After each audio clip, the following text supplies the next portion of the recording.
બાપુજી ચા. અરે હા બહુ બેટા.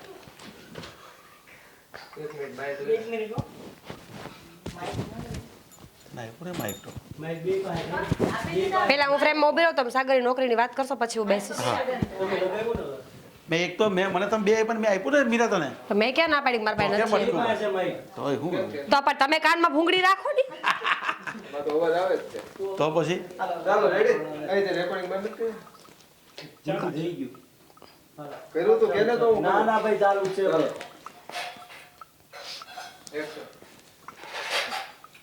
યાત્રાના કરું છું 16 વર્ષમાં 5મી વાર સમુદ્ર. બાપુજી ચા.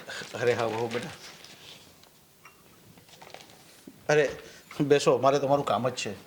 મારું કામ છે પણ બહુ બેટા સાગર ક્યાં ગયો છે?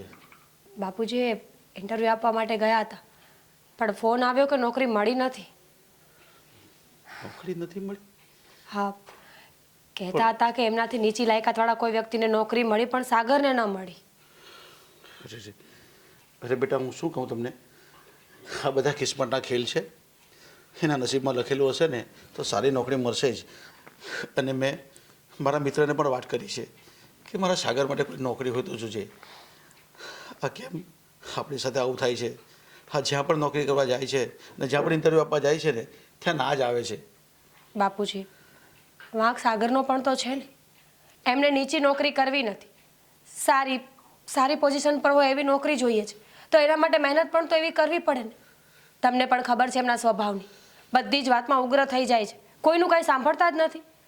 તો જો આપણે પછી આપણે બીજા કોઈને ત્યાં નોકરી કરતા હોય તો થોડું સહન પણ તો કરવું જ પડે ને. પણ બહુ બેટા એવું નથી. સાગર ભલે સ્વભાવનો જરાક થોડોક કડક સ્વભાવનો છે, પણ નોકરી બાબતમાં તો એકદમ સજાગ જ છે. એનું નસીબ જ નથી. અને આ સમાજમાં અત્યારે કોઈ પણ જગ્યાએ નોકરી મળવી અને છોકરી મળવી બહુ મુશ્કેલ થઈ પડ્યું છે. આ શહેરમાં જોઉં ને ક્યાં નોકરી કોઈકને મળે છે. મારા પેલા મિત્ર છે બાલુભાઈ, એનો છોકરો બી હજી એમ જ રખડે છે. એટલે બેટા આપણે થોડો વિશ્વાસ રાખશું અને એને સમજાવવાની કોશિશ કરો તમે પણ. અમારું તો કહેલું કરતો નથી, એની મમ્મીનું પણ નથી માનતો. એટલે થોડુંક તમે જેને સમજાવશો ને તે સમજી જશે.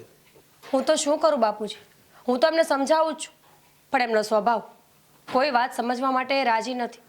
અને તમે જે વાત કરીને કિસ્મતની, તો હું માનું છું બાપુજી કે બધાના જીવનમાં ખરાબ અને સારો સમય આવતા જતા હોય છે, પણ આપણા ઘરમાં એવું કેમ નથી થતું? કંઈક તો એવા કર્મો છે આપણા કોઈના કે આપણને નડી રહ્યા છે. ક્યાંક ને ક્યાંક આપણે ખોટા છીએ એટલે તો સજા મળે છે આપણને. અરે બેટા પણ આપણે ક્યાં ખોટા છીએ? જો આપણે ખબર પડી જાય ને તો આપણે સુધારો કરી લઈએ ને. વાત ખાલી એના સ્વભાવની જ છે, તો સ્વભાવનો સુધારો તો એ જાતે જ કરવાનો હોય. જેવો જેનો સ્વભાવ ને એવું જ કામ મળી રહે. પછી અમે તેને સમજાવવાની કોશિશ કરીએ જ છીએ બેટા, નથી સમજ તો શું કરીએ? કંઈ નહીં, એવું હશે તો હું પાછી એક વખત વાત કરી લઈશ. તમે ચિંતા ન કરો, નોકરી મળી જશે ને તો અડધા દુઃખ એમ જ ઓછા થઈ જશે આપણા લોકોના. અને બહુ બેટા મારી દવા મંગાવવાની હતી તે શું થયું? કાલે પણ દવા નથી આવી. તો બાપુજી દવા મેં મંગાવી નથી. સાગર પાસે પૈસા નથી અને જો હું બોલીશ ને તો એ મારી સાથે ઝઘડો કરશે. હું બીજી કંઈક વ્યવસ્થા કરું? કંઈ નહીં બહુ બેટા, અરે 2 દિવસ પછી દવા પી લઈશ, કંઈ વાંધો નહીં. પૈસા આવશે ત્યારે લઈ આવશે, ચિંતા નહીં કરો. જાણું છું બાપુજી કે લોકોને દેખાવમાં એવું લાગતું હશે ને આટલો મોટો બંગલો, આટલું મોટું ઘર છે, પણ લોકોને શું ખબર કે પરિસ્થિતિ કેવી છે આપણી અત્યારે. ચિંતા નહીં કરો, હું કંઈક કરું છું. હા બેટા કંઈ વાંધો નહીં. જમવાનું શું બનાવું બાપુજી? કંઈ નહીં બેટા, તમે જે બનાવો ને ખાઈ લઈશ. હા, આમ પણ આજે મને બહુ ભૂખ નથી. હા